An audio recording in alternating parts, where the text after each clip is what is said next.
말라 하는 행복은 우리의 권리이자 우리의 의무이기도 합니다. 이 말은 어느 누구를 막론하고 행복해져야 한다는 말입니다. 그렇습니다. 누구나 행복해져야 합니다.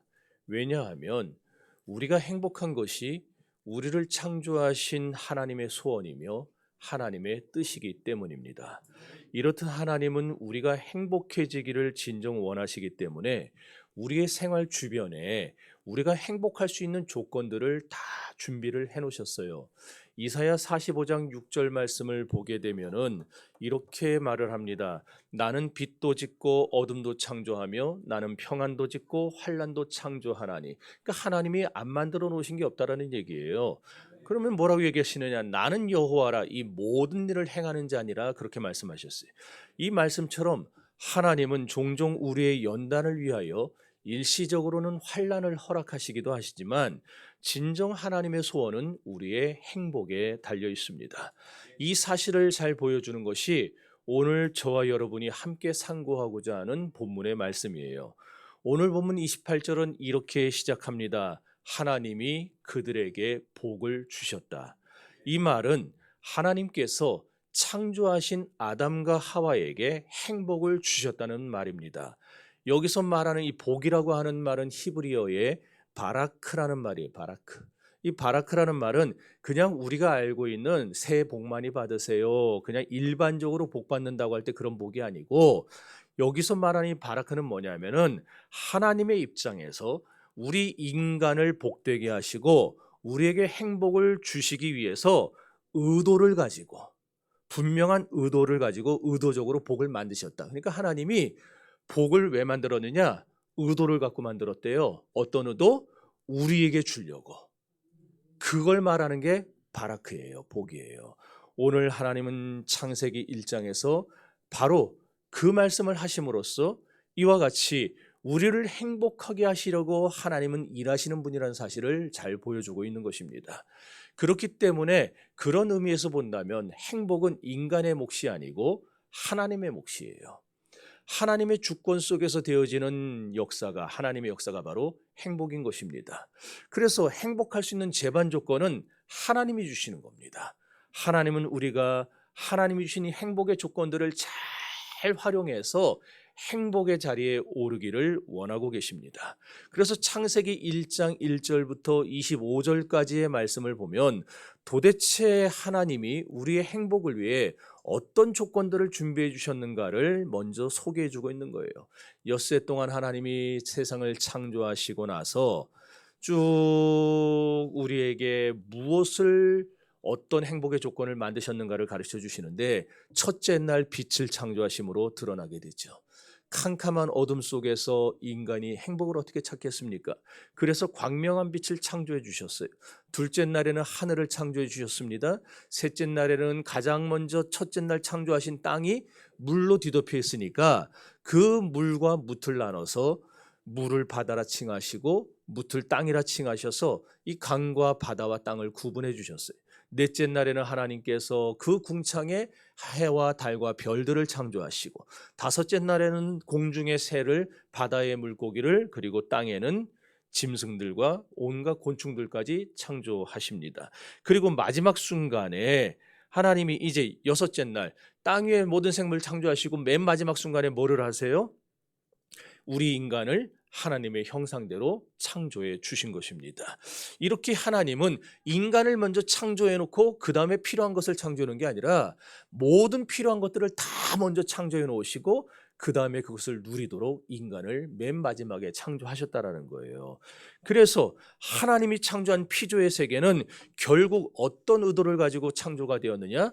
우리 인간에게 행복을 주기 위한 하나님의 분명한 의도를 가지고 창조되었다는 사실을 알 수가 있는 것입니다. 그러고서 하나님은 인간에게 말씀하십니다. 이렇게 바다의 고기와 공중의 새와 땅의 육축과 온 땅에 기는 모든 것을 다스리라 하시고는 29절에 가면 이렇게 말씀합니다. 다 같이 읽어봅니다.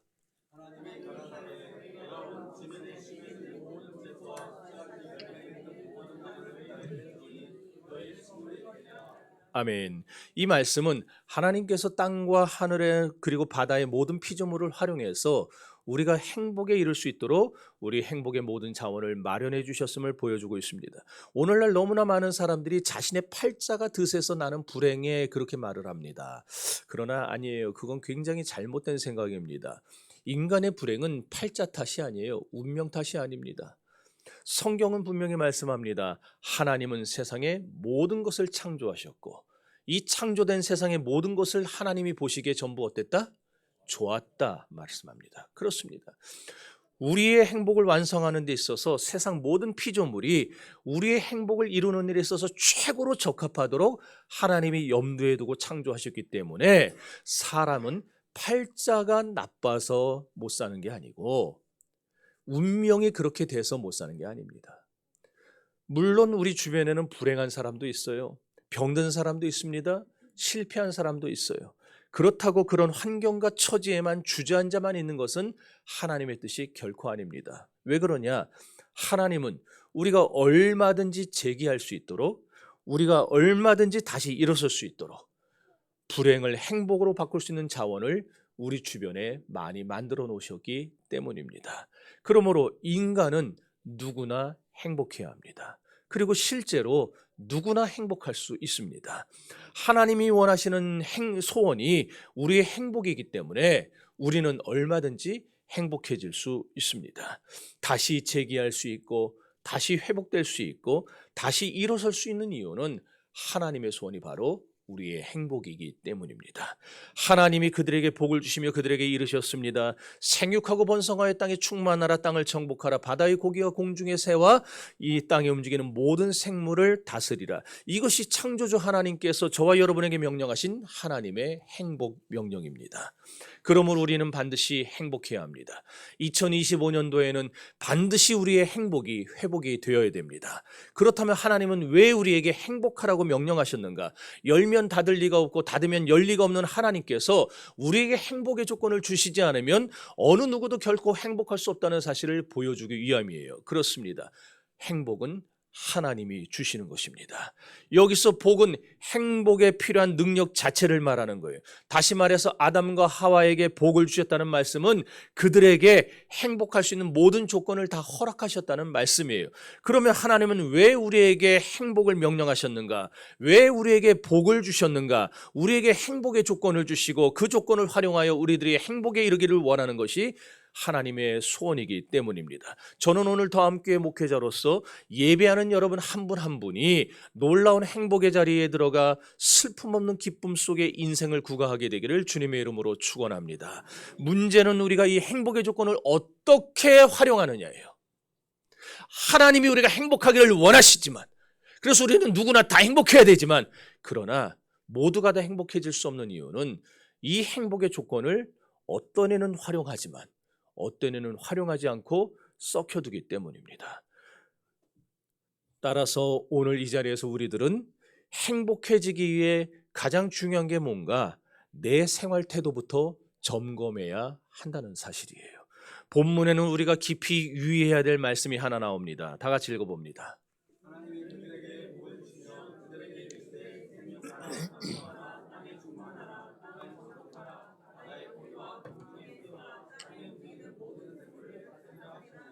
아멘.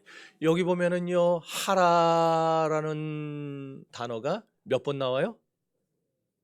몇 번 나와요?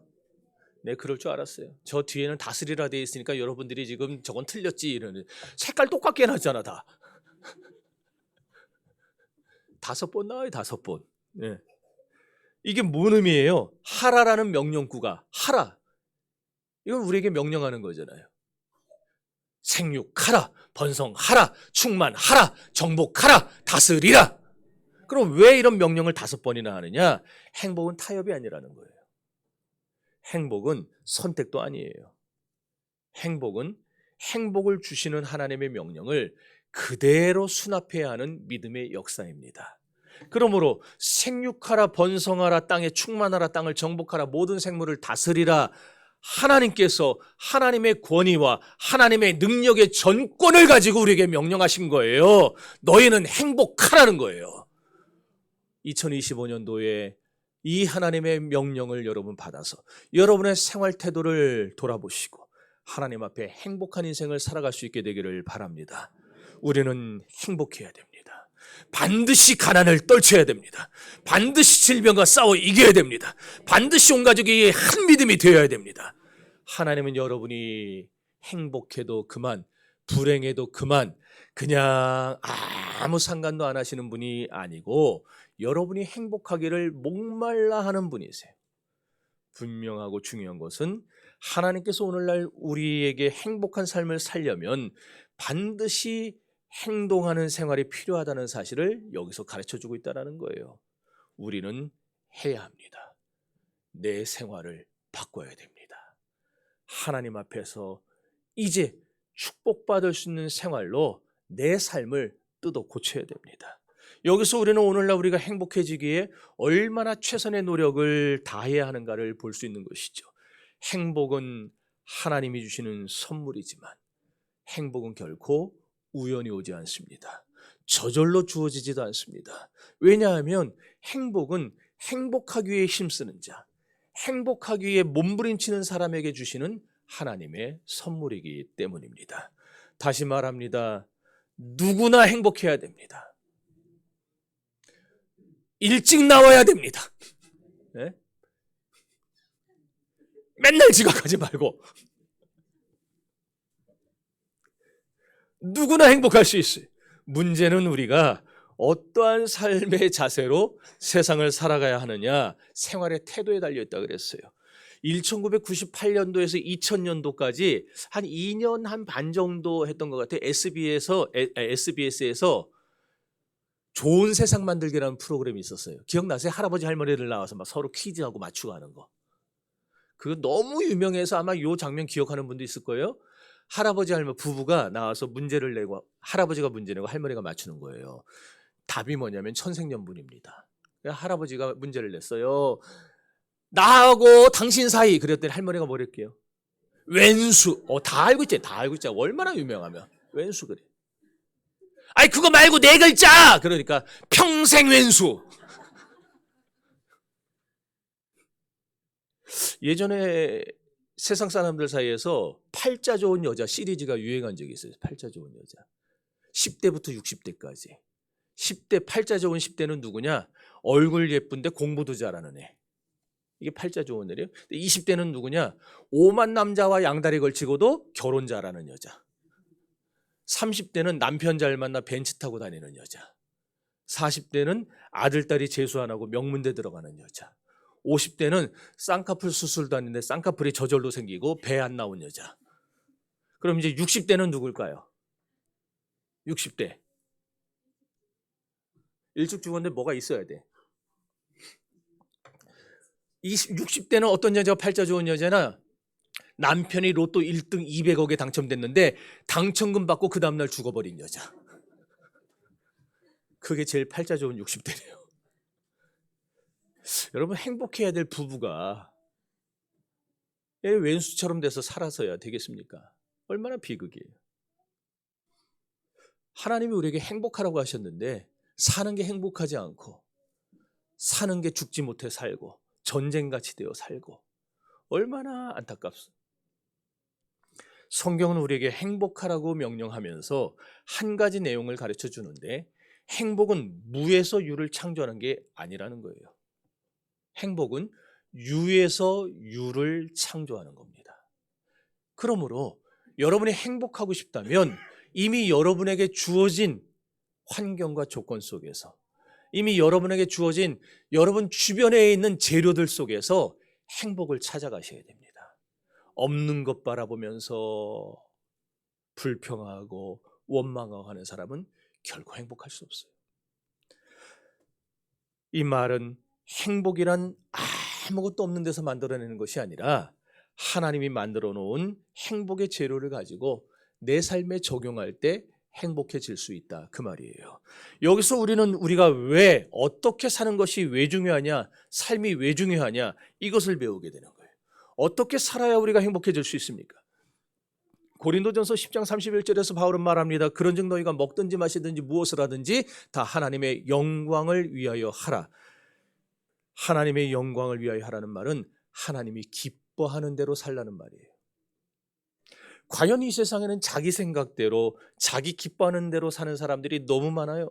자기의 육체적인 본성이 원하는 대로, 이 본성이 시키는 대로 탕자처럼 사는 사람들이 많다라는 얘기예요. 그러나 거기에 행복이 있습니까? 없어요. 탕자가 행복을 찾아서 먼 나라로 가서 허랑방탕하게 살아봤지만 거기에는 행복이 없었어요. 창세기 6장 2절에 보면은요, 하나님의 아들들이 사람의 딸들의 아름다움을 보고 자기들이 기뻐하는 대로 그들을 아내로 삼았다고 했어요. 자기들이 기뻐하는 대로 살았어요. 자기들이 기뻐하는 대로.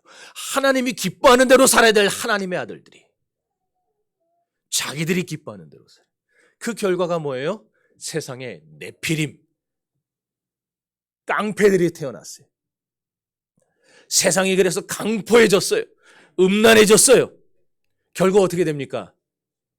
하나님이 이렇게 자기 좋은 대로 사는 사람들을 하나 빠짐없이 싹 다 물로 심판해버리고 말았습니다. 자기 좋아하는 대로 사는 삶의 결과는 행복이 아니에요. 여러분이 오늘날 내가 원하는 대로, 내가 살고 싶은 대로, 내가 하고 싶은 대로, 내가 먹고 싶은 대로, 내가 가고 싶은 대로, 내가 원하는 삶의 결과를 쫓아서 가는 건 여러분의 자유입니다. 그러나 그 삶의 끝에는 행복이 기다리지 않습니다. 불행이 기다리고 파멸이 기다립니다. 그러므로 신자는 하나님이 기뻐하는 대로, 하나님이 원하시는 대로 살아야 합니다. 여러분, 하나님이 기뻐하는 대로 산다는 말이 뭐냐? 믿음대로 산다는 말이에요. 믿음대로. 그래서 히브리서 11장 6절은 말씀합니다. 왜 이게 나와요 벌써?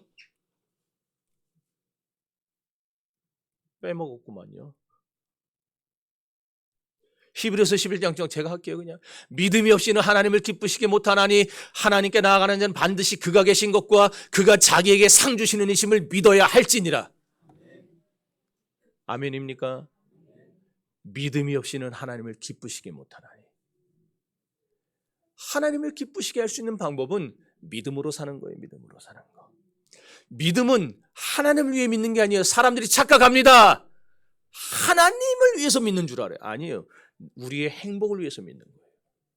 믿음이 없이는 하나님을 기쁘게 할 수 없어요. 히브리서 11장 6절 반드시 믿어야 할지니라. 피스티우사이 데이라는 말은요, 절대적인 의무예요. 절대적인 의무. 안 믿으면 안 된다는 엄청나게 강한 명령이 피스티우사이 데이라는 말이에요.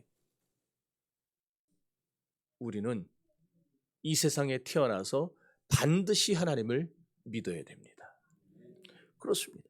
믿음을 갖는 것, 신앙생활을 하는 것이야말로 우리 인생의 영원한 행복을 위해 너무나도 당연한 삶인 것이에요. 그래서 믿음은 선택이 아니에요. 선택사항이 아니에요. 믿음은 필수입니다. 의무입니다. 세상 사람들은 선택인 줄 알아요. 내가 믿고 싶으면 믿겠다고. 내가 나중에 시간 되면 가겠다고. 내가 지금은 바쁘니까 바쁜 거 다 끝내놓고 나중에 나가겠다고. 선택이 되는 줄 알고 있어요. 그게 아니에요. 우리 인간의 행복을 위해, 우리의 영원한 천국과 영원한 행복을 위해서 우리는 반드시 안 믿으면 안 되는 거예요. 반드시 우리는 믿음의 생활을 해야만 하는 것입니다. 눈 뜨세요. 왜냐하면 믿음의 관문을 통해서만 행복을 주시는 것이 하나님의 방법이기 때문입니다. 아까 말씀드린 대로 하나님을 기쁘시게 하는 것이 믿음이라면 믿음이 있는 사람은 하나님을 기쁘시게 해야 되는데, 그럼 하나님이 기쁘시게, 하나님이 기뻐하는 것이 과연 뭐냐? 하나님이 좋아하는 대로 살아드리는 거라 그랬어요. 그래서 창세기 1장에 자그마치 7번이나 뭐라 말하느냐? 하나님이 보시기에 좋았더라, 그 말을 하고 있는 거예요. 우리는 하나님이 좋아하는 대로 살아드려야 됩니다. 그리고는 31절에 가면은 우리 인간을 창조하시고 우주 삼라만상을 창조하신 하나님의 창조가 끝나고 나서 하신 말씀이 뭐예요? 하나님이 보시기에 심히 좋았더라, 그렇게 한 거예요. 여기 좋았더라는 말은요, 아름답다는 말이에요. 완벽하다는 말입니다. 위대하다는 말입니다. 놀랍다는 말입니다. 그러니까 다시 말해서 오늘 믿음을 가지고 사는 사람을 볼 때 하나님은 아름답다고 하세요. 믿음을 가진 사람을 볼 때 하나님은 완벽하다고 하는 거예요. 퍼펙트하다고 하는 거예요.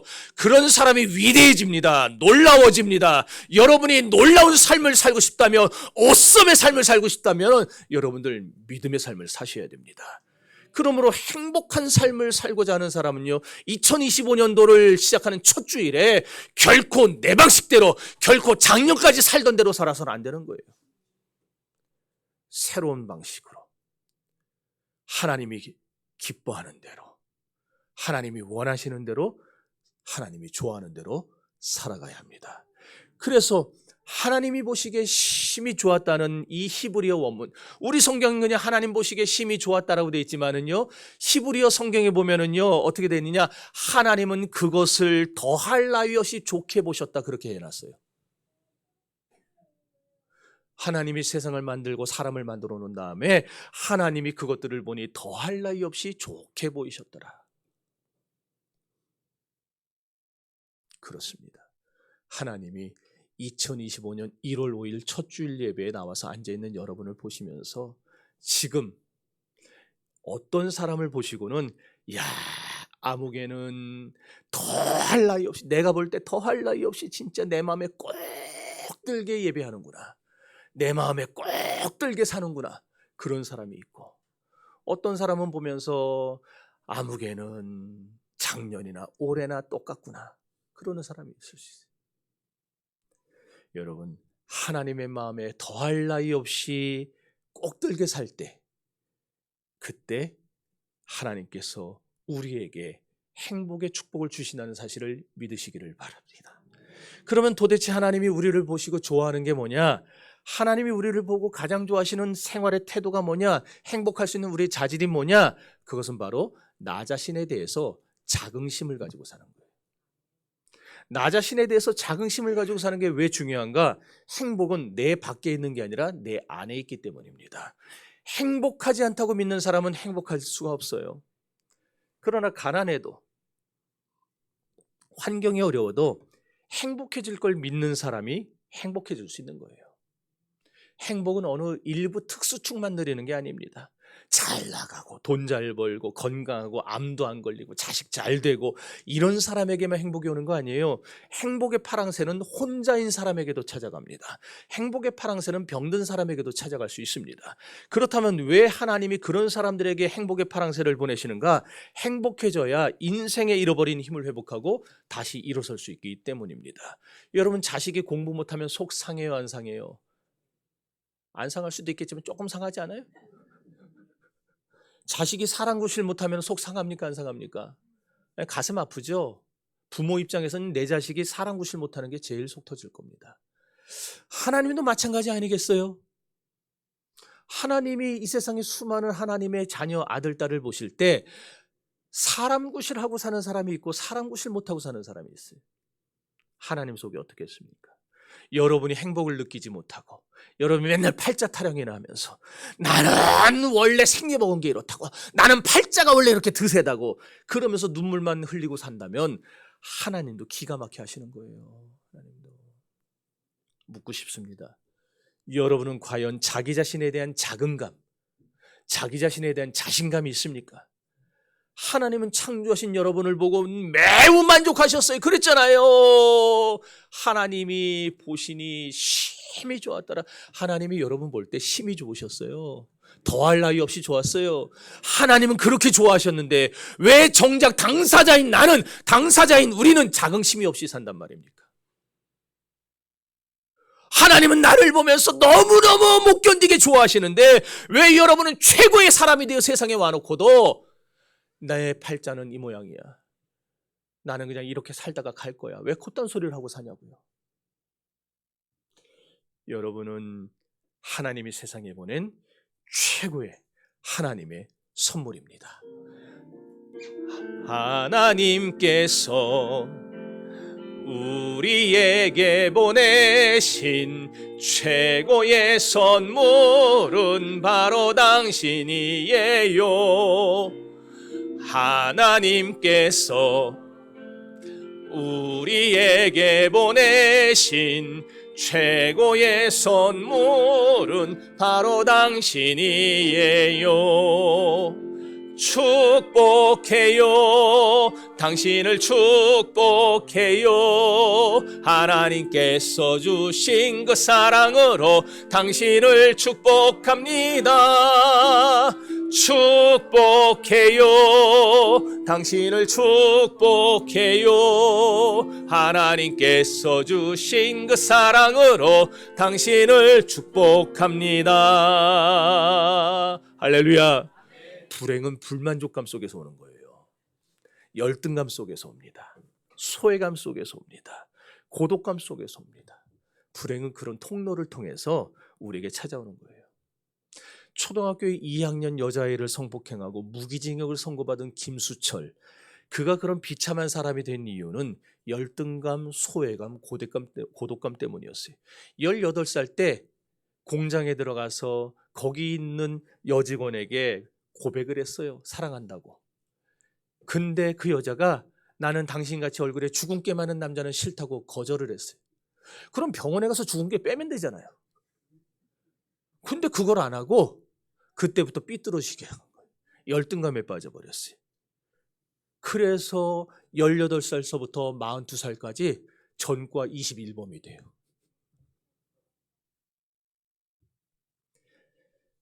이 세상을 사는데 경쟁에서 이기고 행복에 이르려면 자기를 짓누르는 열등감에서부터 회복이 되어야 됩니다.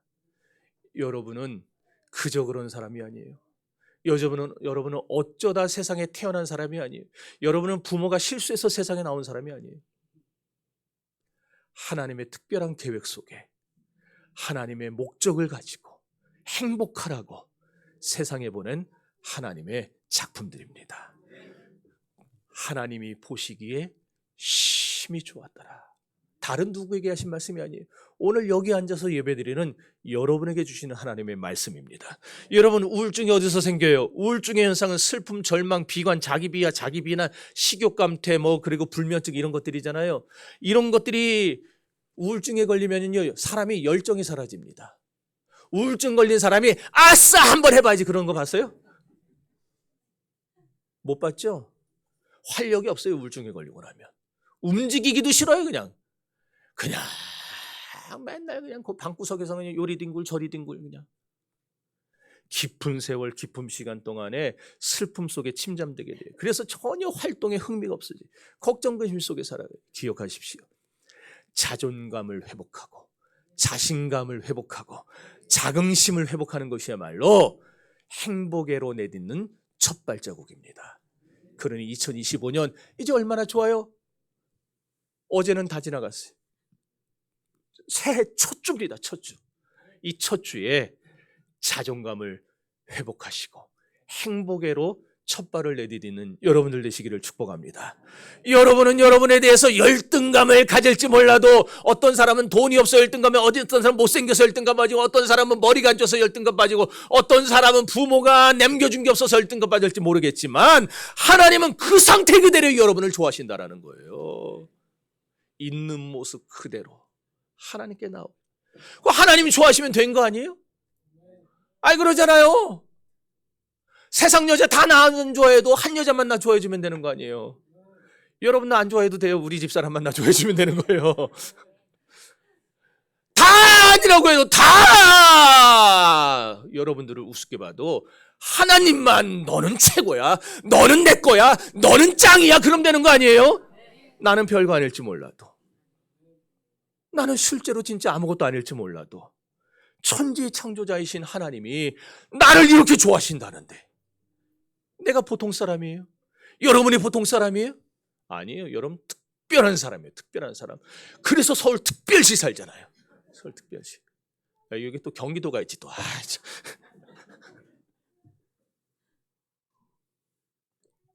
비록 가난하고 비록 병들고 실패하고 어려워도 하나님은 여러분을 좋아하십니다.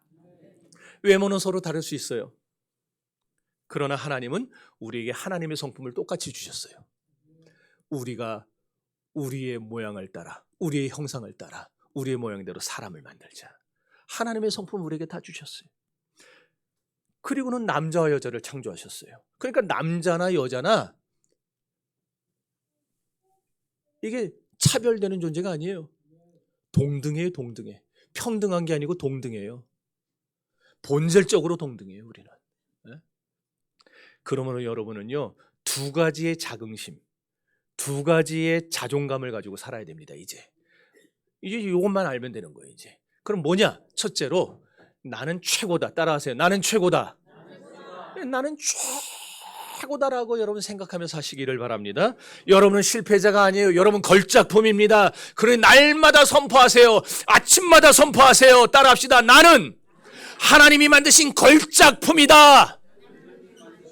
나는 하나님의 최고의 작품이다.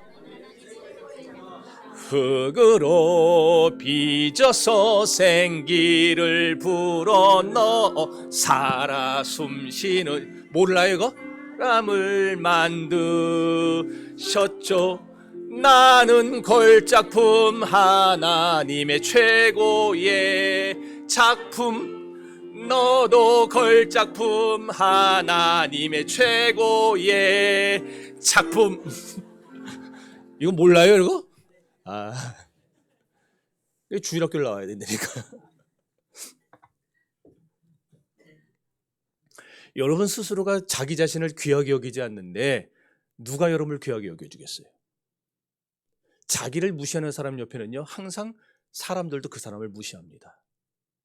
나를 귀하게 여기고 나의 자긍심을 가지고 살아가는 사람들은 그 사람들을 보면서 야, 이래요. 교회도 똑같아요. 목사들도요. 어디 나가서 아유 우리 교회는 아유 이러잖아요 목사가. 그러면은요 다른 목사들이 맞장구 쳐주고 막 그러는 것 같죠? 아니에요. 뒤에 가서는 흉봐요. 그리고 그 다음부터는 빼고 만나요. 교회가 별 볼 일 없다고. 근데 교회가 진짜 별 볼 일 없어도 우리 교회는 말이야 막 이러고 다니고 우리 교회는 짱이야 이러고 다니면은요 자꾸 오래요. 네? 교회가 엄청나게 잘 되는 줄 알고 막 오래. 나에 대해서 자꾸 내 스스로가 못났다 그러고 무시하면은요 어떤 사람도 나를 가까이 안 합니다. 나를 알아주질 않아요. 여러분이 보통 사람입니까? 하나님의 형상을 닮은 사람이에요. 하나님의 형상. 예수 그리스도의 보혈로 구원함을 받아 하늘나라 천국 백성이 된 사람입니다. 그런데 뭐가 꿀릴 게 있다고 음맥이 주고 그러고 다니냐고요. 뭐가 꿀려요? 아예 세상에 구원 못 받고 지옥 가는 저 불신자들도 큰 소리 치며 살고 있는 게 세상인데 여러분은 왜 천국 백성으로 여러분 최고인데 왜 기주고 사냐고요. 다시 합시다. 흙으로 빚어서 생기를 불어넣어 살아 숨쉬는 사람을 만드셨죠. 나는 걸작품 하나님의 최고의 작품. 너도 걸작품 하나님의 최고의 작품. 할렐루야. 네. 두 번째는 내가 복받은 사람이라는 자신감, 자존감, 자긍심을 가지고 살아야 돼요. 28절에 따라합시다. 하나님이 그들에게 복을 주시고 아담과 하와를 창조하시고는 복을 주셨어요. 그렇습니다. 2025년도에 이 말은 그거예요. 2025년도에 하나님이 더함교회에 복을 주시고 2025년도에 하나님이 더함교회 성도들에게 복을 주시고 그러니 여러분은요 자기가 복받은 사람이라는 걸 알고 사셔야 돼요. 옆 사람 보고 인사합시다. 나는 복동입니다. 당신도 복동입니다. 네. 여러분 복동이 밤낮 자기 탓하고 밤낮 열등감 속에서 나는 못났다고 나는 아무것도 아니고 나는 실패자고 불행자라고 생각하는 거요. 그거 하나님 주시는 생각일까요? 누가 주는 생각이에요? 마귀가 주는 생각이에요. 왜? 요한복음 13장 2절 보니까 마귀가 예수를 팔려는 생각을 가룟 유다의 마음속에 집어넣었다 그랬어요. 마귀는요 오늘날도 자꾸 집어넣습니다. 우리 가운데. 뭘 집어넣어요? 열등의식 집어넣고 절망의식 집어넣고 포기의식 집어넣고 자꾸 안 된다는 생각 집어넣고 우리는 할 수 없다는 생각 집어넣고 그런 거는 저런 사람이나 하는 거지 우리는 안 된다고 이런 생각 자꾸 집어넣어요. 고독감을 집어넣어요. 소외감을 집어넣어요. 그래서 자꾸 사람들하고 자꾸 멀어지게 만들어요. 그래서 여러분의 행복이라는 이 인생 노선에서 자꾸 탈선하게 만들어버려요. 그게 마귀가 하는 짓이에요. 2025년도에 여러분은 얼마든지 다시 일어날 수 있습니다. 여러분은 얼마든지 다시 회복할 수 있습니다. 2025년 여러분은 축복받을 수 있습니다. 그래서 오늘부터 여러분은 자신이 얼마나 귀중한 사람이고 얼마나 자신이 하나님 보시기에 좋아할 만한 사람인가를 아셔야 합니다. 탕자는 먼 나라에 가서 아버지 다 잊어버렸어요. 허랑방탕하면서 그렇게 세상적으로 살았는데도 아버지는 그런 탕자를 무시하거나 잊어버리지 않고 오매불망 돌아오기까지 기다렸어요. 어째서? 좋아하는 아들이니까. 탕자가 남의 새끼였다면 안 기다렸겠죠. 그러나 너무너무 아끼는 내 아들이니까, 너무너무 사랑하는 내 자식이니까 아버지는 매일같이 동구 밖에 나가서 아들의 모습이 보이나 이러고 본 거예요. 여러분, 하나님은 여러분을 좋아하십니다. 그래서 여러분이 때로는 조금 그렇게 놀고 조금 아니어도 하나님은요, 여러분이 돌아오기를 지금도 기다리고 계시고, 돌아온 여러분에게 손에 가락지 끼우고 좋은 의복을 입히고 발에 신을 신겨주고 잔치를 베풀어주고 여러분에게 모든 인생의 행복할 조건들을 다 주시는 분이심을 믿으시기를 바랍니다. 그래서 이 복, 아까 얘기한 바라크라는 말 속에는 무슨 뜻이 들어있느냐? 그렇게 될 수 있는 능력이라는 말이 들어있어요. 하나님은 여러분이 다시 일어날 수 있는 능력을 주셨어요. 왜? 여러분에게 복을 주셨잖아요. 아까 또 금세 다 까먹었어. 2025년에 하나님이 여러분에게 복을 주셨습니다. 그 복 속에 그렇게 될 수 있는 능력이 들어있다 그랬으니까 무슨 말이에요? 여러분이 다시 일어날 수 있는 능력을 주셨다는 얘기예요. 여러분이 행복할 수 있는 능력을 주셨다는 얘기예요. 여러분이 오래 취업할 수 있는 능력을 주셨다는 얘기예요. 여러분이 오래 결혼할 수 있는 능력을 주셨다는 얘기예요. 또 뭐 있어요 또? 능력을 주셨어요. 능력 주셨어요. 그거 발견하면 돼. 건강도 얘기해달라고? 건강할 수 있는 능력도 주셨어요. 그거 발견해야 돼요. 뿐만 아니라 여러분이 행복하기를 진정으로 원하신다면 책무감을 다해야 돼요. 책무감. 책무감이 뭐냐? 책임감이에요. 우리에게는 해야 할 일이 있어요. 감당해야 할 일이 있다는 얘기예요. 그런데 오늘날 사람들 중에는요, 자기가 감당해야 될 자기의 책무감을 느끼지 않고 살아가는 사람들이 있어요. 남편은 남편의 책무를 다해야 됩니다. 아내는 아내의 책무를 다해야 되고, 학생이면 학생의 책임을, 직장인은 직장인의 책임을, 사업하는 사람은 사업의 책임을 다해야 되는 거예요. 그거 등한시하면서 행복해지겠다? 아니에요. 자기에게 주어진 일을 최선을 다해서 할 때 우리는 행복으로 나갈 수 있어요. 목회를 하고 있는 저도 이 병든 영혼들, 실패한 영혼들, 속이 갈파한 영혼들이 지쳐 있다가 교회 오기 때문에 저도 그냥 설렁설렁 목회하네요. 여러분 볼 때 제가 설렁설렁 하는 것처럼 보이나요? 목숨 걸고 하는 거예요. 목숨 걸고.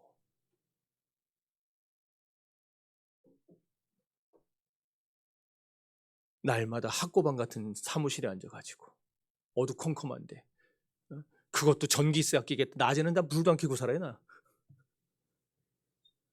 주일날에만 그냥 환하게 다 켜놓고 살지, 평일날은 나 불 다 꺼놓고 살아요. 위에서 추워도 어지간해서는요 밑에 장판도 안 틀어요. 왜 그래요? 내가 거기서 말씀 보고 연구하고 그러다가 내려와서 여기서 기도하다 올라가고. 왜 그런 삶을 삽니까? 제가 하루 종일 하는 게 그거예요. 제 스승 목사님에게 그게 목회야 그렇게 배워서 그래요. 만약 다르게 배웠으면 저도 그냥 몇 사람 이렇게 뜻맞는 사람들 모아가지고 맨날 밥 먹으러 다니고 놀러 다니고 막 그랬을 거예요. 그러잖아요. 그런다고 뭐 여러분들이 뭐라고 하겠어요? 저는 배운 게 그거밖에 없어요. 날마다 자기의 골방 들어가서 말씀 연구하고 성경 보고 기도하고, 그게 목회라고 배웠기 때문에 전 그거밖에 할 줄 몰라요. 그리고 더 중요한 거는 제가 여러분에게 무한 책임을 느끼기 때문입니다. 적어도 다른 교회 교인들에 대해서는 전 책임감을 안 느껴요. 그러나 우리 더함교회 교인들에 대해서는 제가 책임감을 느낍니다. 믿음이 어제보다는 오늘이 한 뼘이라도 더 자라길 바라고, 저들의 생각이 오늘은 조금 더 변하기를 바라고, 하나님이 보실 때에 주님이 기뻐하고 축복하실 만한 인생으로 나아가는 것, 그 책임이 저한테 있어요. 그래서 그 무한 책임을 느끼기 때문에 목숨 걸고 목회하는 거예요. 성도 여러분, 무슨 일을 하시든지 책임감을 느끼시기를 바랍니다. 오늘 세상에는 이처럼 책임감 없이 살아가는 사람들이 너무 많아요. 그렇다면 우리가 오늘 감당해야 될 책임이 뭐냐? 첫째는 가정에 대한 책무예요. 가정에 대한 책무. 28절에 보면 생육하고 번성할 땅에 충만하라. 가정의 책임을 지셔야 돼요. 가정 등한시하지 마세요. 기독교인들은 그리고 또 자식도 많이 낳아야 돼요. 지금 세계 인구는 늘어나고 있는데 우리나라 인구는요 2050년이 지나면은요 4천만 밑으로 떨어진답니다. 4천만 중에서도 4분의 3이 노인들이래요. 이제 안 나요, 안 나. 근데 참 감사한 게 계속 0.78 이렇게 내려가다가 작년에 1.1인가 회복됐어요. 참 감사합니다. 기독교인들은 애 많이 낳으셔야 돼요. 셋난 집안 하나만 더 낳으세요. 여행 보내줄게.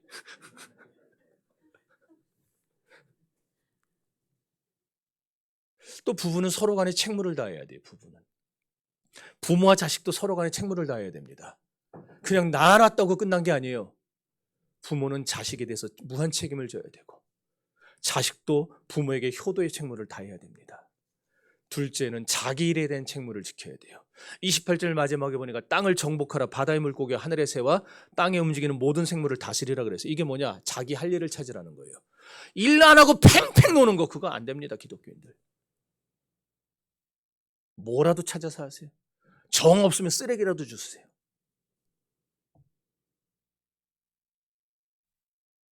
하나님은 사람마다 다 기능이 다르게 창조했어요. 모두가 손흥민은 아니잖아요. 모두가 고기를 잘 잡지는 않습니다. 저는 고기 잘 못 잡아요. 누가 잡아줘야 먹지. 모두가 기계를 잘 다루지도 못합니다. 우리는 하나님이 각자에게 주신 달란트 가지고 각자에게 주신 재능을 가지고 세상에 태어났어요. 그래서 그걸 찾아내야 돼요. 내게 주신 게 무엇인가? 나에게 행복하라고 주신 그 조건이 무엇인가? 찾아보셔야 돼요. 행복하려면 놀고 먹어서는 안 됩니다. 일해야 됩니다. 성도 여러분, 말씀을 정리합시다. 운명과 팔자는 우리 삶에 아무 영향도 못 미칩니다. 그거는 마귀가 주는 거짓 속임수입니다. 우리들의 태도가 우리들의 삶에 영향을 미치는 거예요. 하나님의 사람으로서 어떻게 살아갈 것인가? 하나님이 내게 행복하라고 명령하셨는데 나는 행복해지기에 오늘 하루를 어떻게 살아가야 할 것인가? 이것이 하나님의 방법입니다. 새해 첫 주일에 이 주신 말씀을 마음에 새기시고 올 한 해 하나님 은혜 안에서 자긍심을 회복하시고 책무를 감당하며 행복한 삶을 살아가시는 여러분이 되시기를 주의 이름으로 축원합니다. 다 같이 기도합시다.